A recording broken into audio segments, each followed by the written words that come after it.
I'm Jason Little, the author of Lean Change Management, and today I have Paul Gibbons, who's the author of this awesome book, Science of Successful Organizational Change. Thanks, Jason, and thanks for hunting me down. The book is based on not only my experience as a change manager. There are lots of people with experience in change management running around, but on the latest research from the behavioral sciences on how human beings and organizations change. And so I really do think that it's more up to date than many books which are still on the shelves. Mm-hmm.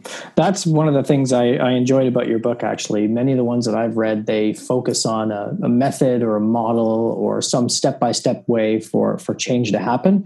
But I like that you brought in neo-behaviorism and a lot of neuroscience behind what you write as well. And there's a great quote in here that I do have to actually look at the book to read it because I don't remember it verbatim, but we have minds that are equipped for certainty, linearity, and short-term decisions that must instead make long-term decisions in a non-linear, probabilistic world, which I love that quote as a summary of the problem that I see with what a lot of change managers are faced with now. So, working on these massive digital transformations, or in my world, agile transformations, people want a plan. They want to feel certain that, hey, we're headed in the right direction when this type of transformational change is something they've never done before. And our brains love that stuff. I've been a fan of David Rock's stuff for quite a while about how the brain responds to social threats and things.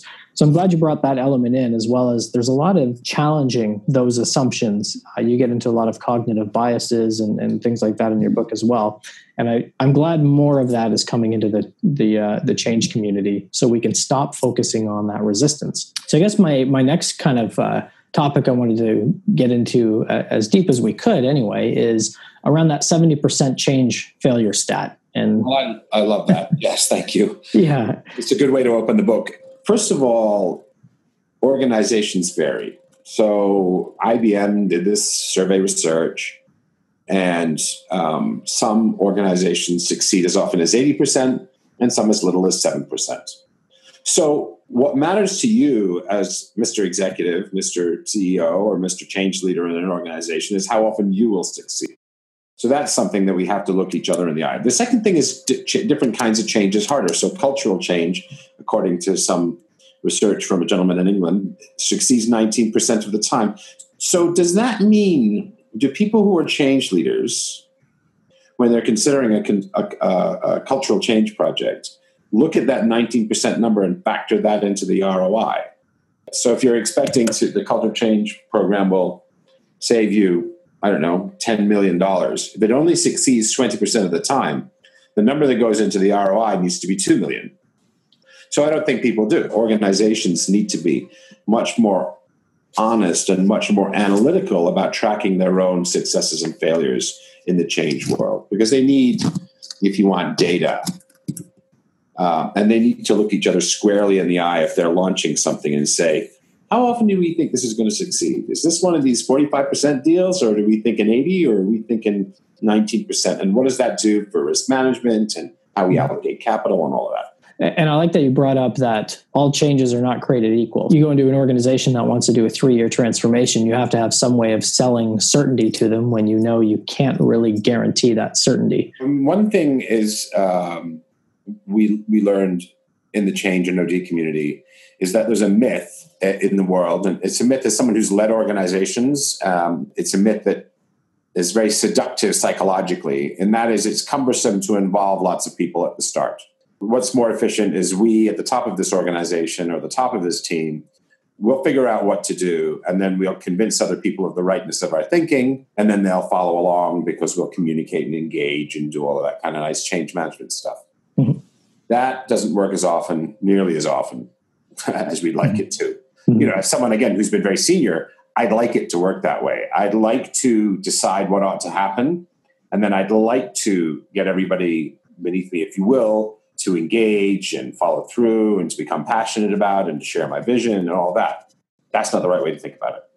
One of the right ways to think about it is, a better way to think about it is that the more people we involve early on, even though that may be time consuming at the outset, it saves lots and lots of time and lots of loss of inefficiency down the road. So, and I think that's a mistake that, I don't know, it's almost, I don't know, I wouldn't like to guess a percentage, but that's maybe the most common change mistake, is to assume that you can involve people somewhere down the road and that method will work. Right. So that's one. I assume, does that jive with your own experience we'll figure out what to do and then figure out how to get people along with us later? Yes. And some of that, I believe, is structure, right? You've got who are the change people that are responsible for this. So you get them in a room and you get them to come up with a plan and unleash it on the rest of the organization without, at least in an agile sense, the people who are affected by whatever that change is are the people best suited to design that new work system with the help from the change team. But I think they think it's too much cost at the start, like you said. And the second close one for me is just it's not their responsibility, it's yours, because we have to measure the change people the same way we measure everybody else. They have to have their performance reviews or contract reviews or whatever it is, and then that whole systemic effect just magnifies itself. There's an example in the book of Qantas Airlines bought on a new part system in engineering. The senior executives selected the supplier, selected the new part system. The engineers refused to use it. The part system was called SmartJet. They called it DumbJet, and basically they had to throw the things out, and I think it cost them $50 million. Wow.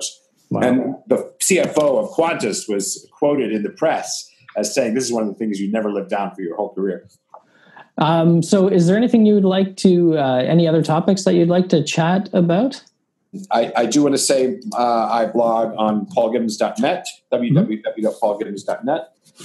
I do want to invite people, if they do manage to read the book, to write a commentary on a review, hostile or positive, whatever it is. I think I'll follow the Donald Trump mantra that all publicity is good for publicity. Mm-hmm. I'd like more discussion about it. One of my favorite authors, Nassim Taleb, said, you can tell the quality of a book by the intelligence of the strongest critic.